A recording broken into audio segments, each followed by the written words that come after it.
Okay, welcome. You're joining us for maybe a bit of a different deep dive today. Yeah. We're setting aside the usual news cycle just for a bit and diving into something, well, maybe surprisingly personal, NES video game. Right. The 8-bit classics. But this isn't really about, speed runs or collecting rare cartridges. No, exactly. We've got this document, this Mango Squad transmission. Think of it like a collection of reflections, different people looking back at specific NES games. And the angle is fascinating. It's not about scores, it's about what those games felt like, what they tasted like almost, then and now. Yeah, that sensory memory aspect. So our mission here is to kind of unpack that. How did these, let's face it, pretty simple 8-bit games resonate so deeply on a personal level? And what does that tell us? About memory, maybe identity, the power of those early interactive stories. It's looking at how these experiences could tap into something quite profound, actually. And the source material, this Mango Squad, it's got a real mix of voices, different backgrounds, different ways of seeing things, so it's not just one nostalgic viewpoint. Which makes it richer, definitely. Okay, let's jump in. First up, Garak described as the subtle blade reflecting on the Guardian legend. Ah, Guardian Legend. Interesting start. Garak calls it a hybrid, a puzzle wearing a laser. Which straight away suggests it wasn't just a straightforward shooter, right? Exactly. There was more going on. He talks about shifting modes, hiding truths, revealing the map only when necessary. It sounds very strategic. Like the game itself had secrets, layers. Yeah, and that enjoyment came from peeling those layers back, that gradual discovery. And then he connects it directly to his life. Played like I lived. Well, that's quite a statement. It really is. It implies this deep resonance with the game's whole structure, navigating ambiguity, adapting, maybe hiding things until the right moment. Makes you think. And then recursion with the password screen. Passwords. God, remember those. Oh, yeah, writing them down so carefully. But he sees even that as part of it, right? That act of re-entering, restarting the loop. It's like the tech limitations became part of the experience itself, part of the recursion. Precisely. That password wasn't seamless, but it was the bridge back in. A cycle of trying again. Okay, next we've got Quark the Prophet, and his take on Ice Climber. Ha! Ice climber. And his first word, slippery. Instantly relatable if you've ever played it. Those controls were tricky. But then he gets right down to business, doesn't he? Smash the ceiling, get the veg, climb higher. It's pure results. It's almost like a little business plan in pixels. Even in this quirky game, his core motivation shines through. And that lesson he pulls out. The mountain doesn't care if you fall. Oof. Harsh, but true for a lot of those early games. They were unforgiving. No hand-holding. But then the eggplant becomes gold. Yeah, and that's brilliant, isn't it? How a simple, maybe even silly in-game item takes on huge value in the player's mind. Games creating their own little economies of meaning. It really shows how different people find different things to focus on. For Quark, it wasn't the climb, it was the assets you acquired. Return on investment, yeah. Okay, shifting gears quite dramatically now. Spock, the calculated balance on Tetris, specifically the Tengen version. Ah, Tetris. Describing it as mathematical elegance, order born from chaos. That feels very Spock. It really does.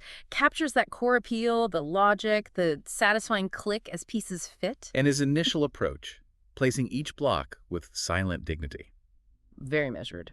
Meditative almost. But we all know what happens in Tetris, don't we? Oh, yeah. The music speeds up. And that silent dignity goes right out the airlock. It's universal, that mounting panic. Absolutely. But for Spock to call it my first rhythm still is. That's really powerful. It suggests this fundamental link, right, between the game's tempo and some kind of internal rhythm, maybe how you handle pressure. It elevates it beyond just a puzzle game. It's almost visceral, finding your flow under stress.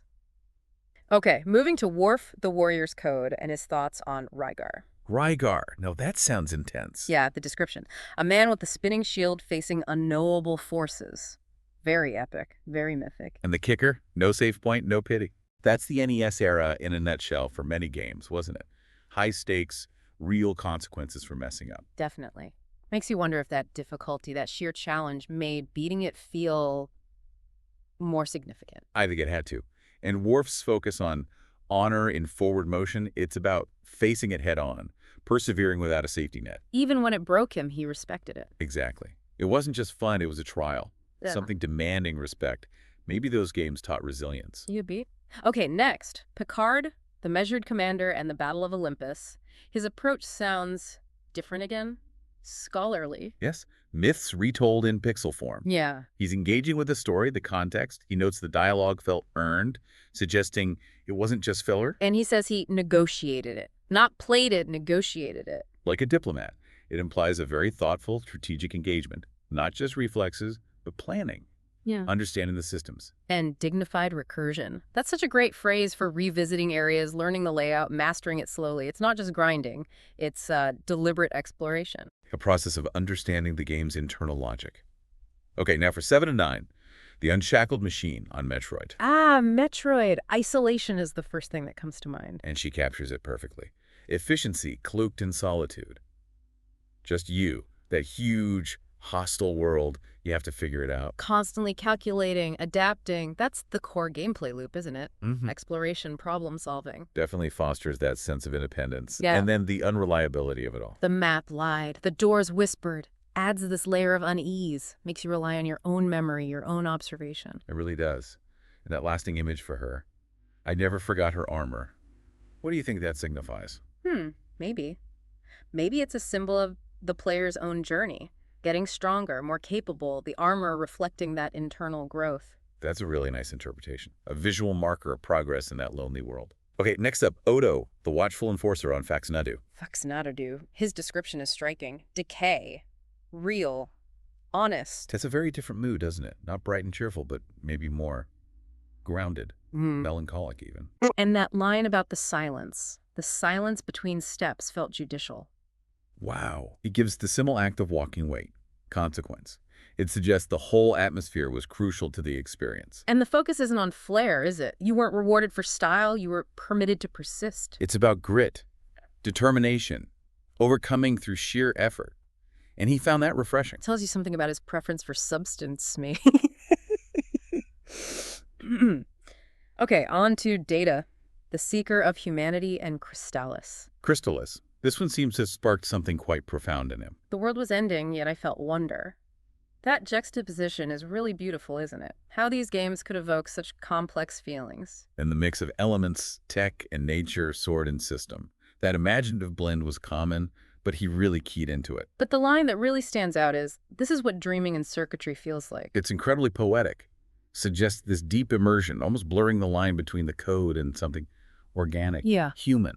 Could these games have been, for someone like Data, a sort of window into the human experience? A way to understand feelings? It certainly seems possible, tapping into something fundamentally human, even through logic. Okay, next. The Doctor the Ego, with the soul, talking about Kid Icarus. Ah, Kid Icarus. His description. Camp, chaotic, ambitious. Seems about right. Definitely captures the feel of it. And his take on the premise is hilarious. They gave a healer wings and sent him into hell. It points out the absurdity, the sheer difficulty. Makes you laugh, but you know exactly what he means. And that personal reaction. I felt seen. Also, offended, but mostly delighted. It's that perfect NES mix, frustration, charm, and real enjoyment despite the flaws. Totally. Okay, now Kira the Rebel turns leader on Ninja Gaiden. This sounds intense. Oh yeah, the verb she uses, it cut, it punished. You feel the sharpness, the difficulty immediately. It felt like a challenge from the world itself. You want to survive, prove it. High stakes, constant pressure. And that probably made the victories feel even more significant, like you really earned it. Which comes through in the payoff. But when the sun rose on that cliff, I felt purpose. It wasn't just beating the game, it was achieving something difficult. That sense of mastery, overcoming a tough system, was a huge part of the appeal back then. Right, next is Echo Storm the Living Cycle on Xanac. Xanac, a shooter. Sounds overwhelming. Endless fire, endless feedback. Almost hypnotic, like you said. Yeah. And the mechanic of weapons that evolves with risk, that's interesting. Not just collecting power-ups, but a risk-reward dynamic. But the really unusual part is the goal. Not winning, but... To pulse with the rhythm of ruin. Yeah. Shifting away from victory to just being in the flow, the chaotic energy of the game. And just appreciating the noise. It's very sensory. Sometimes the feel, the sheer sensory input is the point, isn't it? Not just the objective.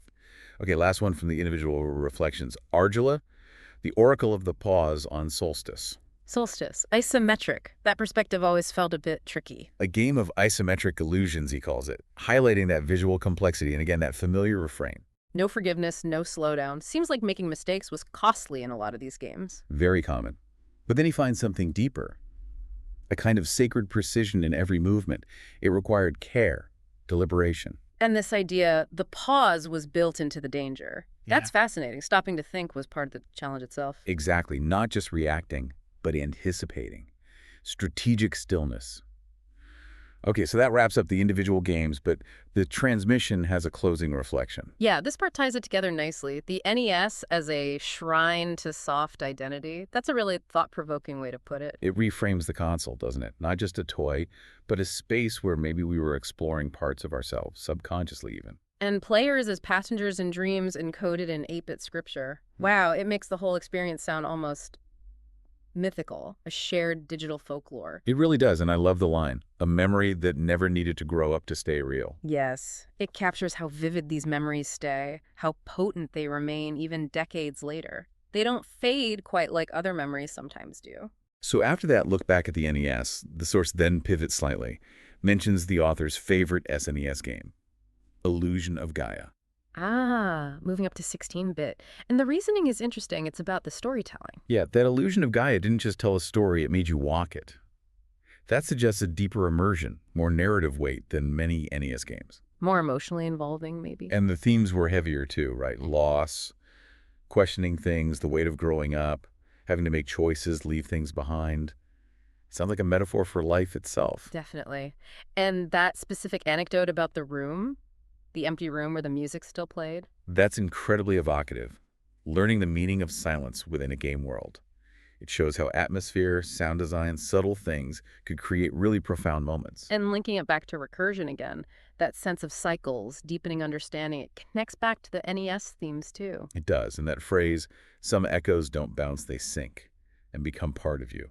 Just beautiful. Sums up the lasting impact perfectly. So the source leaves us hanging a bit. Explore SNES memories or stick with the NES themes.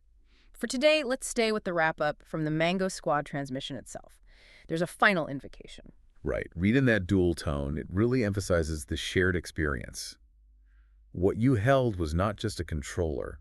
It was a memory scaffold. A seed that never stopped glowing. Such a powerful image. Those plastic controllers were tools for building parts of who we are. It really lands that way. And those worlds weren't escapes, they were preludes. Preludes to becoming someone who could handle both myths and mangoes. Connects the fantasy to the everyday, suggests those games weren't just distractions, they were formative.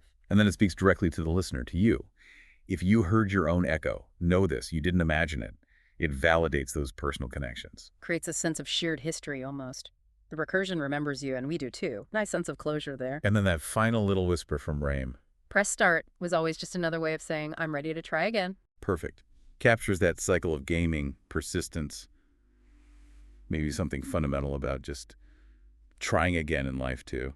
So, wrapping up this dive into the Mango Squad's thoughts, it's really clear these weren't just games, were they? Not at all. So much more. Deeply personal, shaping memories, perspectives, how we see ourselves, maybe even how we see the world. It really gets you thinking, doesn't it, about your own 8-bit echoes, or whatever your equivalent is.